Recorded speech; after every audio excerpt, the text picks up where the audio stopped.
the Denver scene and the talent here, the incredible energy that is around. I feel like people just want to give and give and give and give. It's a beautiful thing. I think for me, leaving the United States soon to pursue my new ventures is in some way, and actually in a very big way, a direct connection with Denver, the scene specifically. What it's done for me is what it's done for everyone. I think that for me it's very important to make sure that I'll always be connected and I'll always be available and most definitely willing to do whatever I can to help and to make it grow in a very healthy and organic way. And I really care a lot because it's given me so much. It's undoubtedly a direct, like a very strong connection I have with it. I definitely, it's changed my life, that's for sure. And I'm most definitely sure that it's changed a lot of lives, a lot of people's mentalities, perceptions. It's a very special thing. So I think for me, everyone that's putting so much effort and so much energy and their ideas, and they're exploring new venues, new like concepts, new things. It's keep it going, never stop. Make sure you do your homework as well too. I think that's so important to like grow from a well-rounded perspective to where you really kind of explore the history of music, equipment, the scene, the world, like the arts in general. I mean, just really be conscious about what makes this art form so special. And the more well-rounded you are, the better you're gonna, do. So you're gonna be at the end of the day. So just, I think that's mainly what I would say, I guess, as far as like advice to perhaps some of the new guys maybe doing things. But I think it's a great one, and I think everyone at the end of the day, their intentions and their heart is definitely in the right place for the most part. And all I can say is I'll be more than happy to help keep it going. If you want to contact me, you can reach out on Facebook or on Instagram, DJ Fiat LuXx with double X, which is way cooler than 1X. And DJ Fiat LuXx, all one word, @gmail.com. Yeah, as far as recommendations of other events or events worldwide that perhaps people should check out, I mean, besides let's say the obvious within the underground, specifically underground techno scene, I mean, we all know, say, ADE and Sonar and all these things that are big. I mean, there's some amazing festivals out there for sure. I think really my recommendation in personally for me, those big festivals are great to experience, but at the same time I do prefer the smaller, more intimate events and things that happen perhaps more after hours, or locals or things like that. So really, at the end of the day, my recommendation would be to perhaps go to these things, but keep your eyes open for the alternatives, like the other events that are perhaps not so advertised and not so obvious.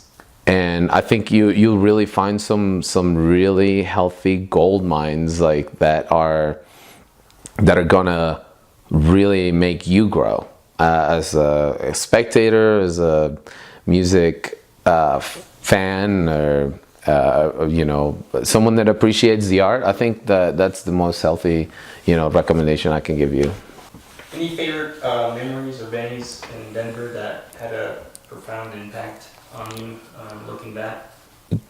That's a very interesting question. I think that in Denver, I have most definitely have had many memorable gigs, but you know, the things that come to mind immediately would be the beginning. For example, opening for Nighton for Safe House, the first time I opened for an international headliner, and then, you know, from then on, just progression of after hours warehouses mainly, and then, you know, for example, Alan Fitzpatrick and Roger Sanchez, who was one of my biggest, you know, idols for a while there, and I mean still is.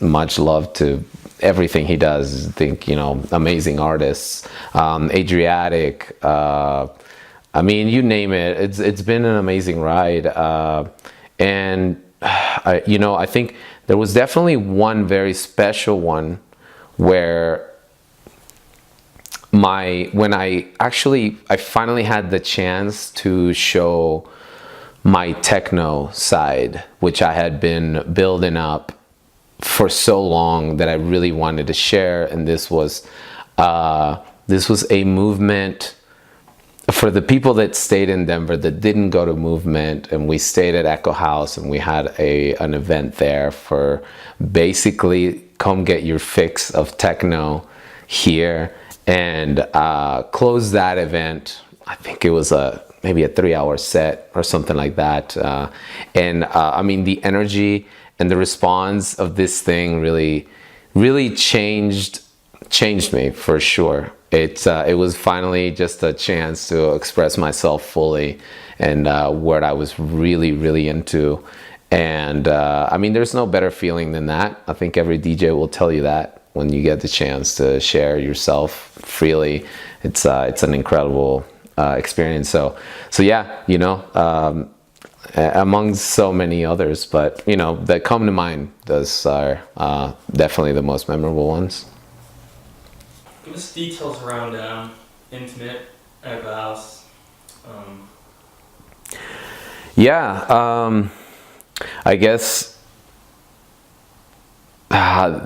with it's a very complex, I guess, even a question, I guess, or even answer to come out with, to try to connect the dots from what Eko House was and still is, and what Intimate was, still is, and will be, and my future project in Barcelona and what it will be. I think for me, I don't know, I just kind of follow a path of where things go and where I'm at. I kind of go with the flow and what my heart, my gut tells me, and what feels, what makes sense, what feels organic, what feels also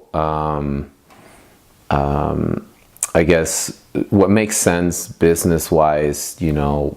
That's always important. I mean, I think that there's no growth without that. And I think that's what really not only opens the doors for myself, but for others. And so that's the end goal.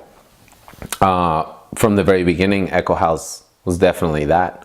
It was just, you know, the three of us, me, like Kevin, Seth, and myself, that had a passion for the music, that were very involved in the music scene, and we just kind of came together to create a space where we can all share, you know, our our energies, our interests, our everything, and yeah, make it an interesting ride, basically, and an interesting experience that hopefully would change people's lives, and it definitely did, and definitely changed ours. And that's what really Eko House was all about. It was to connect people and connect ourselves to those people as well, you know.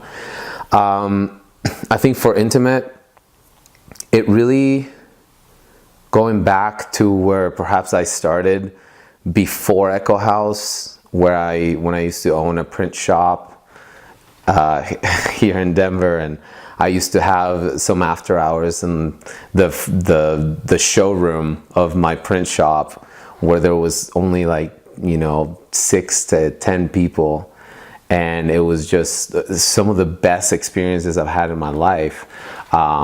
I think that was always something I connected with, and I realized that for me, it really isn't about the quantity, but more the quality. And I think that organically that just happened. That's just kind of been like the thing that I've been pursuing, and I really enjoy. I really enjoy being able to have somewhat control over how well things go in an event, or you know what I mean, how you know, with large numbers, it's just very difficult to control the overall atmosphere, and you know, how perhaps even healthy the vibe is, and are we really progressing as a whole in this gathering? Like, is there really a point to this, or isn't there? Like, you know, to me, that's what's important. So I think that with INTIMAT, that's exactly what I've always kind of pursued, is why are we even doing this? I think that's a very prominent thing, and so yeah, I think you know, for myself in the future, which is, you know, where I'm going, to Barcelona, and my goal is to open a music boutique hotel out there. It's exactly that. It's just a very intimate setting where, you know, not only do you host guests that will stay overnight and experience a very special place, but also, you know, with music and art and things like that, that connects us all in a very healthy atmosphere that is not too difficult and not too out of hand to be able to curate. So yeah, I think that's kind of the path. How do you envision this next project of yours? Do you have any ideas that you would like to share with anybody? Sure. Thoughts or? Yeah, you know, I think my future idea is constantly progressing, and I'm learning more and more as I explore the idea and the dream. And there's so many things to consider, not only for myself personally, financially, ideally, all these things that really have to come into place, and everything has to be very well measured, or as much as I can. So how I envision it is basically a theme hotel that is, you know, centered around music that goes from anywhere from classical jazz all the way to like techno, for example. Really just a very eclectic, kind of healthy way to put it together. And I can't say how that's going to happen until I'm there and I'm actually building the thing, and we're, you know, working with a team that understands the concept and things like that. So I'm sure that will come, but that's the idea. I think you know, just make a really cool spot that it's that's the main theme, is music. And to me, it's a very unique, you know, experience, dream. What better setting than the Mediterranean and Barcelona, and you know, even if it's not in Barcelona, for example. I mean, my mind is very open to change, and I think that's always necessary, and being, you know, flexible with dreams and things like that, because, you know, I could be envisioning it one way, and then all of a sudden this makes a lot more sense, but thanks to that dream is what showed me this other course. So I think, yeah, you know, for now, everything has been working out very well there. I've definitely found a few properties that are very exciting and promising, and in the budget and everything that I'm kind of looking for. But, you know, who knows? At the end of the day, I know that I will definitely make something happen. So, yeah, that's kind of my dream. All right. Thank you for your time. It was Cool. great talking with you. Yeah, no, well, thank you for doing this.